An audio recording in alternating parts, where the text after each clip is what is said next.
Today's top stories and your weather forecast in the first 8 minutes. Now on 8 News at 11. Good evening. Thanks for joining us. The man accused in a brutal abduction in Pennsylvania and now connected to the kidnapping of a girl here in Richmond is making his way to the Charles City County Jail.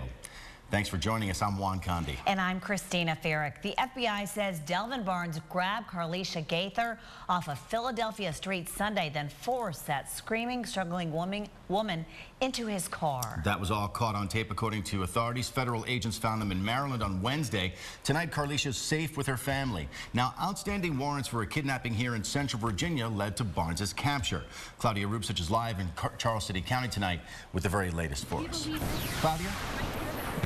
By these cones, and we will see Delvin Barnes getting out of the car. And I want you to follow me. We are live outside of the sheriff's office right here, where the car just got here. You can see Delvin Barnes is in that black car. You will see him come out any moment now. He will be booked inside of the Charles City County Sheriff's Office. He will be served warrants for 6 felony accounts.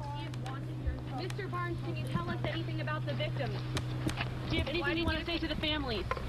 Tell us about why you did this, Mr. Barnes. Are there other victims? Is there anything you want to say? Any comment at all to the family, the victims? Mr. Barnes, are there other victims? Anything you want to say to the family? Go home. What can you tell us about why you did this, Mr. Barnes? Take the shit home.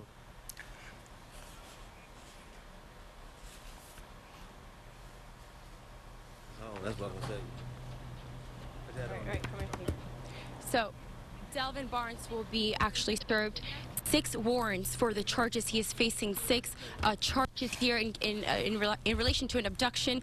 It has been a long journey, but tonight everyone involved is just glad he will pay for his crimes. Tonight, Delvin Barnes is in handcuffs, finally headed to his cell. It's a feeling of great joy to not only to this office, but to the community, and not only Charles City County, but to our nation. The 37-year-old is back in Charles City County, where he is wanted for attempted capital murder in the abduction of a 16-year-old. She's from the city of Richmond, and she is back with her family, and she's on the road to a full recovery right now. But what she went through is unimaginable. Richmond police say she was reported as a runaway on October 2nd. But on October 3rd, she was found in Charles City, naked with severe injuries, covered in bleach and blood. In my 17 years, I can't remember anything this gruesome to occur in the county. Deputies believe Barnes hit the teen over the head with a shovel and threw her into his trunk. He took her to this secluded home in Charles City County. Did his crime, came back outside and had her take all her clothing off, burn her clothing and douse her in gasoline and bleach. But the teen was able to get away, running to a nearby business where authorities were called. Certainly brought closer to home the evil that is just out there. Charles City deputies spoke to the 16-year-old to let her know her abductor is now in custody. She was, in my opinion, reserved but elated that he's going to come to justice finally. Deputies say Barnes reportedly showed the teen pictures of other females he had done those things to. Tonight, officials are hoping those victims will speak out. It's a shock to the community. I'm sure it's a shock to me. But I'm sure the community is glad that this guy is off the street. You know, we never know who's living amongst us. And the 16-year-old is at VCU Medical Center tonight, still recovering from her injuries. She is expected to be okay. I also asked investigators here at the Charles City County Sheriff's Office why they never sent out an alert or anything to notify the public about this gruesome abduction. They tell me the victim was actually threatened by Mr. Barnes, and they didn't want to put her or her family in danger, and that's why they didn't release any information regarding that case. As for Barnes, he will be booked here on those 6 felony charges, and then he will be transported to Riverside Regional Jail in Hopewell. Now I toss this to my co-worker Parker Slaybaugh. He has our continuing coverage.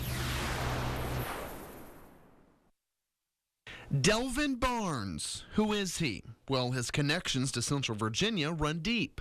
Today we learned new information that he at one point worked at this community supermarket on Mechanicsville Turnpike. We stopped by where a store manager says Barnes worked at the store for the last 4 months. The store manager described Barnes as a hard worker.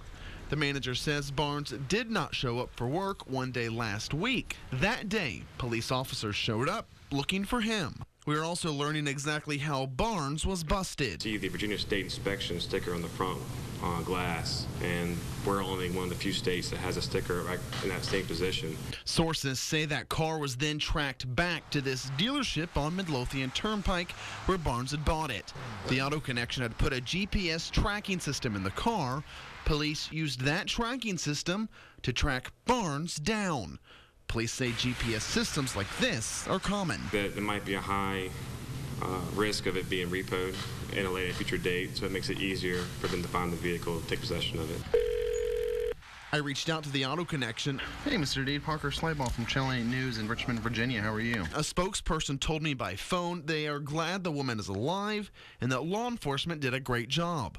Aside from that, they said they had no further comment about the car purchase. Parker Slayball, 8 News.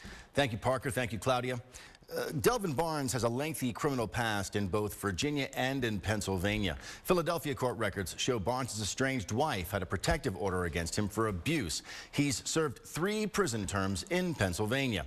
In Virginia, Barnes faced 16 charges in Richmond between 2000 and 2003, including firearms charges and contributing to the delinquency of a minor.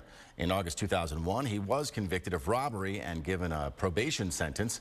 We caught up with Barnes' uncle, who told us he doesn't know if the accusations are true, but he's not exactly shocked. My experience and knowledge of him is a thing about women or females. It's just hard for me to accept the viciousness of it. Not necessarily surprised. As you can see, we're following this story very, very closely for you. You can get every new detail in the Barnes case right here on 8 News. And if you can't watch us on air, download our mobile app. You can get updates there, also on social media and WRIC.com. Christina? Here with John now in the Weather Center for an update on the